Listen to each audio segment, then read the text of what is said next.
Okay. Audience impact. This is something that I've included because without a doubt, this is something that, like, I'm going to say most essays that I mark, I have to give feedback on. Audience impact is the most important thing that they want you to build up to. I'm going to be super annoying and go back here. Notice how language has a power to both reflect and shape individual identity and collective identity. Okay, cool. We're told that. In this module, students consider how their responses, right, to written blah, blah, blah, blah, can shape their self-perception. They also consider the impact texts have on shaping a sense of identity for individuals and or communities. Through their responding and composing, students deepen their understanding of how language can be used to blah, blah, blah, blah. See how there's one sentence on representation? How what your text is doing, how it's using language to reflect and shape individual and collective identity. That's one sentence. The rest of this is about audience effect.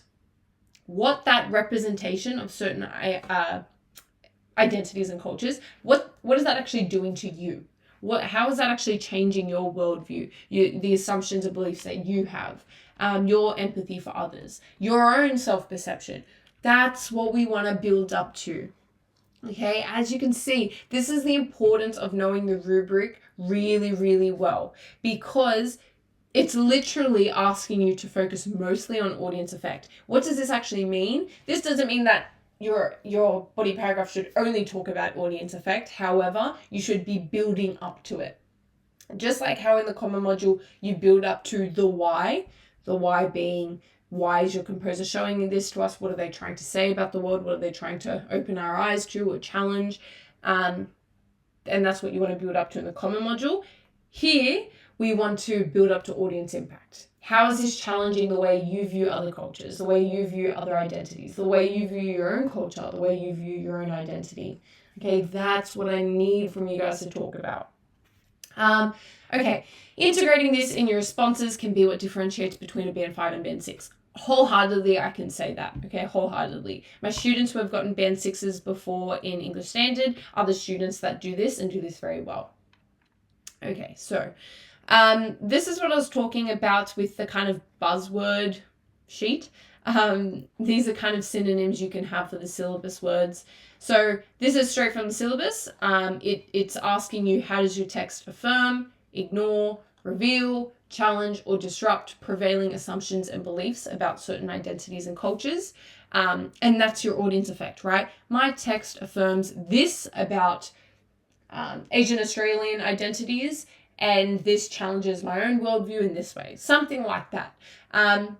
So here are some synonyms. I would take a screenshot, or I believe you can download these slides down below next to the Slido. So maybe you want to download these slides so you have a copy of this, or you can just screenshot, up to you guys. But yeah, here are some words that I would start to implement in your writing to progressively sophisticate it and to match the syllabus, right? You're meeting the demands of the syllabus.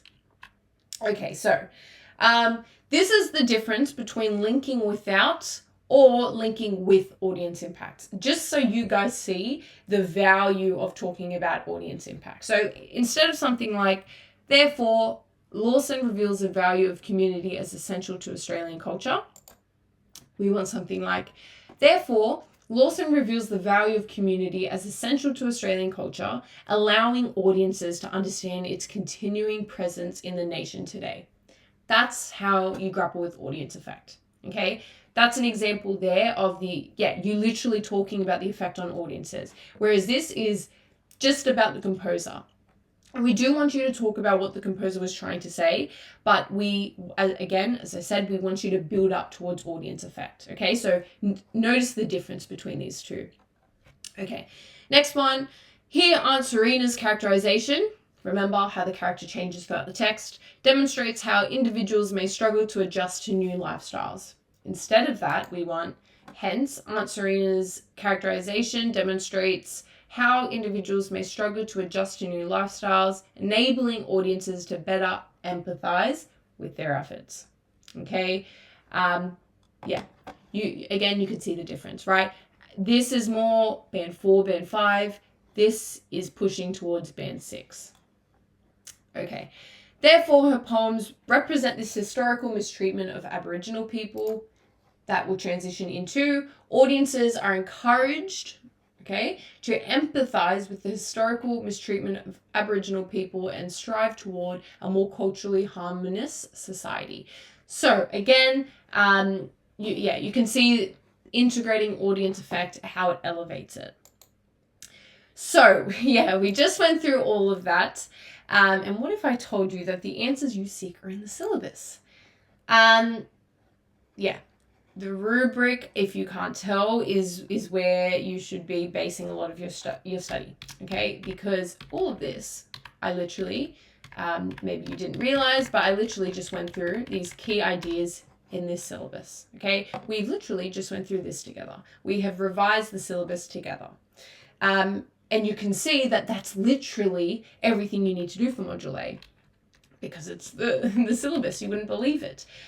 So what am I trying to say? I'm trying to say that the rubric, revising the rubric, is the number one way to kind of refresh your memory, but also make sure you're on track and you're covering everything you need to cover. It's very rare that you won't talk about the syllabus at all in your practice writing. Like, obviously you're going to be talking about the syllabus. It's not rare, however, that students miss out on really key things that they should be including. Okay, so yeah, what am I trying to say? Revise rubric. We've done it today. So as you continue to study of Module A now, I would be continuing revising the rubric, and I would be doing more practice responses as because the rubric's so fresh in your mind. Okay, it also provides guidelines for the themes and ideas you should use in your responses, and it will help you approach future essay questions.